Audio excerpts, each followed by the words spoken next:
এই যে বন্ধুরা দেখতে পাচ্ছ ফ্ল্যাগ পয়েন্ট।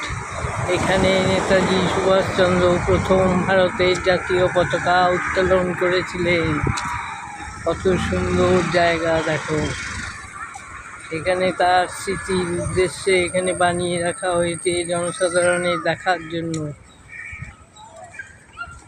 আমরা যাচ্ছি এখন দেখতে।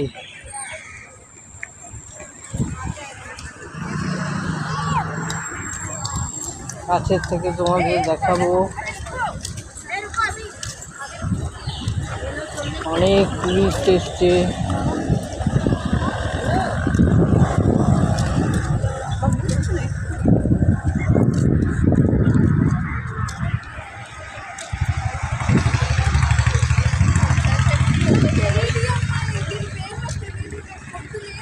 আকাশের অবস্থা দেখো।